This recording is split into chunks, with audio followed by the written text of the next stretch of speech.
Hi everyone, আসসালামু আলাইকুম। কেমন আছেন আপনারা? আশা করি ভালো আছেন, সুস্থ আছেন। রিসেন্টলি আমি কিন্তু অনেকগুলো শর্টস ভিডিও আমার ইউটিউব চ্যানেলে দিয়েছি। আপনারা কি দেখেছেন? যারা দেখেনি তারা এখনই চেক করে আসুন। আপনারা আমাকে বলছিলেন যে কিছু শর্ট টাইপের ভিডিও দিতে ইউটিউবে, এই জন্য আমি শর্টসগুলো দিয়েছি। তো এগুলো কি করে খুঁজে পাবেন? আমার চ্যানেলে যাবেন, সেখানে শর্টস অপশনে সব ভিডিওগুলো পাবেন, কিংবা শর্টস নামে একটা প্লেলিস্ট আছে, সেখানে সব ভিডিওগুলো পাবেন। আর সাথে সাথে যারা সাবস্ক্রাইব করেনি চ্যানেলটি, তারাও সাবস্ক্রাইব করে দিবেন আর পাশে দেওয়া বেল বাটনেও ক্লিক করে দেবেন। ওকে, সুস্থ থাকতে হলে, ফিট থাকতে হলে একটা সুন্দর ডায়েটের সাথে সাথে কিন্তু এক্সারসাইজ করা খুবই ইম্পর্টেন্ট। খুবই। কিন্তু অনেকেই আছেন যারা আমাকে বলে থাকেন যে আপু এক্সারসাইজ করতে ভালো লাগে না, সময় পায় না, এই টাইপের ব্যাপারগুলো। বিশেষ করে আমি যখন ক্লায়েন্ট কনসালটেশন করি তখন সবাই বলেন যে আপু এক্সারসাইজ ছাড়া কিছু দেন, আমি এক্সারসাইজ করতে পারবো না, বা আমার টাইম নাই, বা আমার সময় নাই, নানা রকমের ঝামেলার কথা বলে থাকে। বাই দ্য ওয়ে, আপনারা যারা এখন পর্যন্ত জানেন না তাদেরকে বলবো যে আমি কিন্তু পার্সোনাল ওয়েট লস কনসালটেন্সি করে থাকি। তো যারা কাস্টমাইজ ডায়েট প্ল্যান নিতে চান আমার কাছ থেকে, তারা উপরে এই নাম্বারে যোগাযোগ করতে পারেন। শুধুমাত্র মেসেজ দিবেন, কোনো প্রকারের কল না। আর মেসেজ দিলে আপনাদেরকে আবার নক করা হবে। তো যা বলছিলাম যে এক্সারসাইজ করতে পারবো না, আর এক্সারসাইজ ছাড়া কি আমরা আমাদের অতিরিক্ত ওজনটা কমাতে পারবো না, এই ধরনের অভিযোগ করে থাকেন। তাদেরকে আমি বলবো যে এক্সারসাইজ ছাড়া আপনারা অবশ্যই ওজন কমাতে পারবেন। একটা হেলদি সুন্দর ডায়েট ফলো করতে হবে। সাথে যেটা করতে হবে খুবই সহজ, আর তা হচ্ছে নিয়মিত আপনাকে হাঁটতে হবে। নিয়মিত হাঁটা আপনার ওজন কমার সাথে সাথে বা চর্বি কমার সাথে সাথে কিন্তু আপনার নানা রকমের উপকার করে থাকে। নিয়মিত হাঁটার ফলে শরীরের অতিরিক্ত যে চর্বিটা আছে সেটা কমে যায়, ভালো কোলেস্টেরল এইচডিএল বাড়ে, আর খারাপ কোলেস্টেরল এলডিএল কমে। নিয়মিত হাঁটার ফলে ওজন কমে, আর ওজন বাড়ার ফলে যে হাঁটু ব্যথা, কোমর ব্যথা, নানা রকমের সমস্যাগুলো হয় সেগুলো কিন্তু কমে যায়। স্তন ক্যান্সার সহ অন্যান্য অনেক ক্যান্সারের ঝুঁকি কমে যায় নিয়মিত হাঁটার ফলে। নিয়মিত হাঁটলে শরীরের পেশিতে ইনসুলিনের কার্যকারিতা বাড়ে, ফলে রক্তে গ্লুকোজের পরিমাণ কমতে থাকে, আর এর ফলে ডায়াবেটিস নিয়ন্ত্রণে থাকে।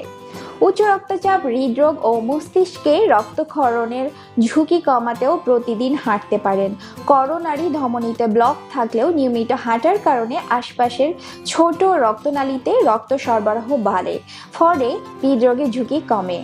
নিয়মিত হাঁটার ফলে ব্রেন স্ট্রোকের ঝুঁকিও অনেকাংশে কমে যায়। হাঁটার সময় হৃদস্পন্দন আর শ্বাস প্রশ্বাসের গতি বাড়ে, ফলে হৃদযন্ত্র ও ফুসফুসে রক্ত সরবরাহ বাড়ে।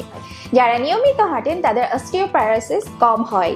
এতক্ষণ তো বললাম যে নিয়মিত হাঁটা আমাদের কি কি উপকার করে থাকে। এখন বলবো যে আপনি কিভাবে হাঁটবেন বা কিভাবে হাঁটতে পারেন। ওজন কমাতে বা সুস্থ থাকতে চাইলে দিনে 10 থেকে 15,000 স্টেপ হাঁটবেন। তো এই যে 10 থেকে 15,000 স্টেপ কিভাবে কাউন্ট করবেন, এই জন্য আমি বলবো যে কোনো একটা স্মার্ট ওয়াচ আপনি কিনে নিতে পারেন। মার্কেটে বিভিন্ন টাইপের অনেক লো প্রাইসের স্মার্ট ওয়াচ পাওয়া যায়, সেখানে আপনাকে বলে দিবে বা কাউন্ট করতে থাকবে যে আপনি সারা দিনে কত হাজার স্টেপ হেঁটেছেন। এছাড়া আপনার ফোনের প্লে স্টোর থেকে আপনি কোনো পেডোমিটার অ্যাপ নামিয়ে নিতে পারেন, যে ফোনটা যদি আপনি হাতে করে হাঁটেন তাহলে সেখানে কাউন্ট করতে থাকবে যে আপনি কত হাজার স্টেপ হেঁটেছেন। এইটা কেন বললাম, যে এটার হাঁটার উৎসাহটা আরো বাড়িয়ে দেয়। যখন আমরা স্ক্রিনে দেখতে পাই যে আমি 5,000 স্টেপ হাঁটলাম, 10,000 হাঁটলাম, 15,000 হাঁটলাম, তখন এই যে হাঁটার যে উৎসাহ এটা আরো বাড়িয়ে দেয়। নর্মালি আমি প্রতিদিন 15,000 স্টেপ হেঁটে থাকি, কখনো কখনো এটা 20,000 হয়ে যায়। সারাদিনে 2 ভাগে হাঁটুন।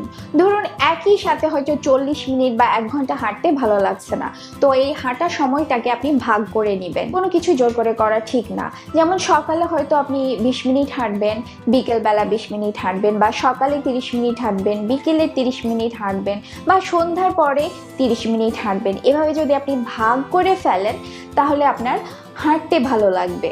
হাঁটার সময় অবশ্যই একজোড়া জুতা ব্যবহার করবেন। অনেকে আমি দেখেছি যে স্যান্ডেল পরে হাঁটতে যাচ্ছেন বা ট্রেডমিলে হাঁটছেন, তখনও স্যান্ডেল পরে। এটা করবেন না, কারণ এতে অনেক ক্ষেত্রে ইনজুরি হবার সম্ভাবনা থাকে।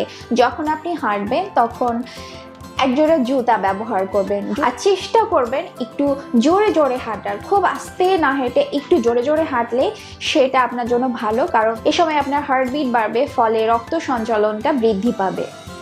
যারা হাঁটার সময় পান না তারা যখন অফিসে যান তখন হেঁটে যাবেন, হেঁটে আসবেন, বা অফিস হয়তো অনেক দূর, কিছুটা পথ আপনারা হেঁটে যাওয়া আসা করবেন আর বাকিটা সময় আপনারা রিক্সা, বাস বা গাড়িতে যাওয়া আসা করতে পারেন। প্রতি আধা ঘন্টা পর পরই একটা চক্কর দিবেন বা বারান্দাতে একটু হাঁটবেন বা ছাদে যে একটু হাঁটতে পারেন। যখন কোনো বিল্ডিংয়ে উঠবেন তখন সিঁড়ি ব্যবহার করবেন। এখন নর্মালি প্রতিটা বিল্ডিংয়ে লিফট হয়ে গেছে, তো লিফট ব্যবহার না করে সিঁড়িটা ব্যবহারের চেষ্টা করবেন। তাহলে দেখবেন যে অনেকখানি আপনার হাঁটা হয়ে গেছে বা ক্যালোরি বার্ন হয়ে গেছে।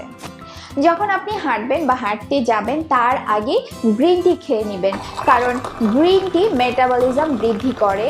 সাথে সাথে যখন আপনি হাঁটবেন তখন এটা ডাবল বেনিফিট পাবেন।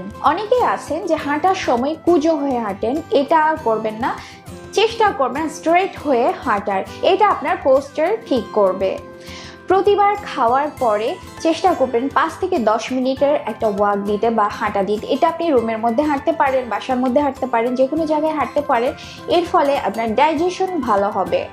এছাড়া হাঁটার গতিবেগটা বৃদ্ধি করবেন।